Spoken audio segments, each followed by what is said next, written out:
Hello! Hello! I'm back again with the lovely Rebecca Ridehout. I was tweeted by someone who follows me.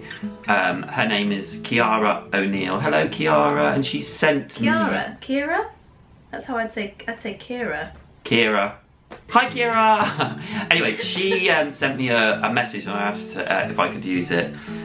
She was asking for any tips for a young actress 2 years away from college. Aha! So like the pre-preparatory stage. Yes. Before applying to drama school. Which is really important because the amount of people that you find that go to get to drama school auditions and they have never done a dance class before but think they want to do musical theatre, or haven't done performances, or haven't taken an improv class, or I think you just need to try and arm yourself with experience in each area. If you know you want to do it 2 years in advance, that's an amazing time to go, right, this discipline, I need to do this. What did you do before drama school? Did you go to like a Saturday school? Well, I'd always done amateur theatre, so I was always doing theatre, like every week. Yeah. As much as I could, really. But I also had singing lessons. I had a singing teacher who taught me classically. Yeah, I was classically trained as well. So I think that really helped because she taught me some technique before I even got to drama college. But I also needed it because when my voice broke, I had a really bad break. So I couldn't sing for about a year.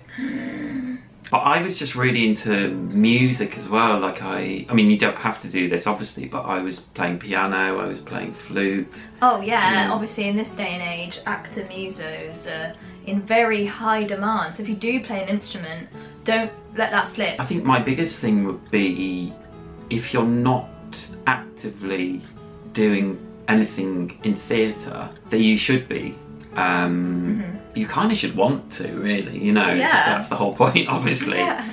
It never even occurred to me not to be sort of doing amateur shows. I did less amateur shows for a bit. I was very much on the vocal side of things. I did choirs and I did private singing and things like that, and dancing, and I did them all separately. I did an amateur show when I was a child. I did amateur loads, and then I had this big old break in the middle because my secondary school stopped doing shows. They didn't do shows at my secondary school when I was there. From year 7 they did. I was in Bugsy Malone, and then they were like, by the way, we're not going to do school productions anymore, bye.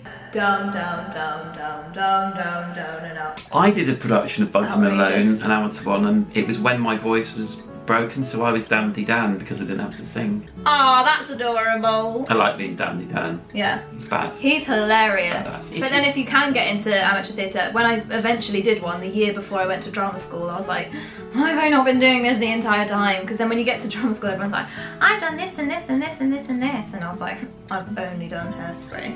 If you're a couple of years away, I wonder what you're doing like now, as in, are you doing drama at school? It depends where you're from. You know, if you're in America, it's going to be very different. But here, I guess you could have picked a subject, but then I didn't. I did academics. Well, I couldn't do drama at school. Yeah. Because there was no one else who wanted to do it. I did music though, you know, I did music GCSE. Did music GCSE. All those things that help, like you say, tooling yourself for what's going to happen. You need to be as prepared as possible. But what I did do, and what I am still so grateful for today, doing the National Youth Music Theatre gave us the most incredible start in the industry. I did NYMT, there's NYT, there's YNT, I did company music theatre as well. NYMT is from 11 to 23 years old. It was only to 18 when I did it. Yeah, it's kind of like crept up over the because I wanted to, my friend did NYMT. Mike?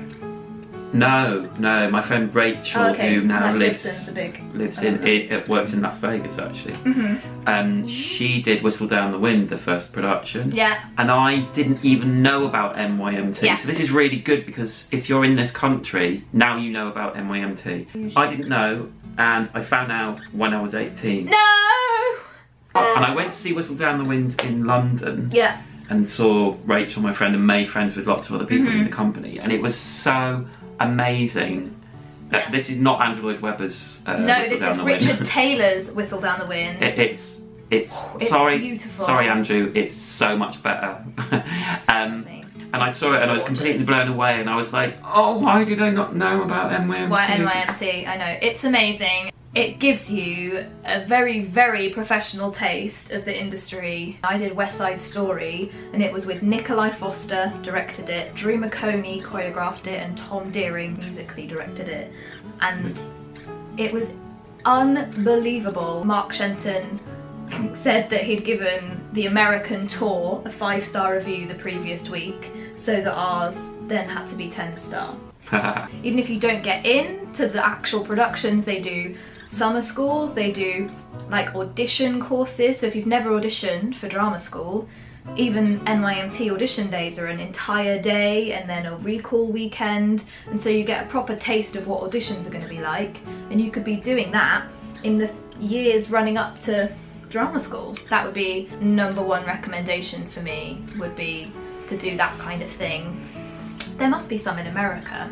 Yeah, they do summer camp, don't they? They do summer camps. It's just about exposing yourself to as much of it that you can. Yeah, that's how I was going to wrap it up, is that you just need to try and get involved in whatever you can, really.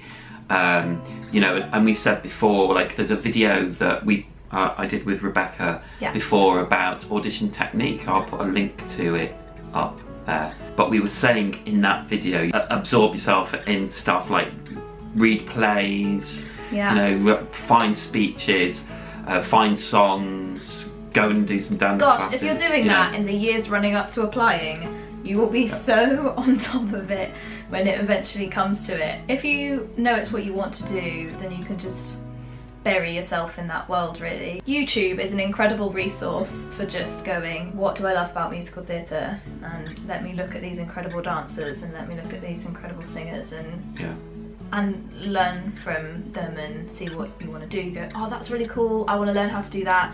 Then go to class and learn how to do that. Cool. I hope that's been helpful. I hope that's helpful, Kira, and everybody. Kira. Kira. Please tell Matt how you say it. I'm sure it's that way. Yeah. Matt's going to put links to NYMT, NYT, all the ones. All the T's. All the YTs. Yeah, all of them below. Thank you very much for watching. Hope you've enjoyed it. Please like, comment, subscribe. Go and see Rebecca's blog. Yeah! And which is very full of useful information as well. And useless.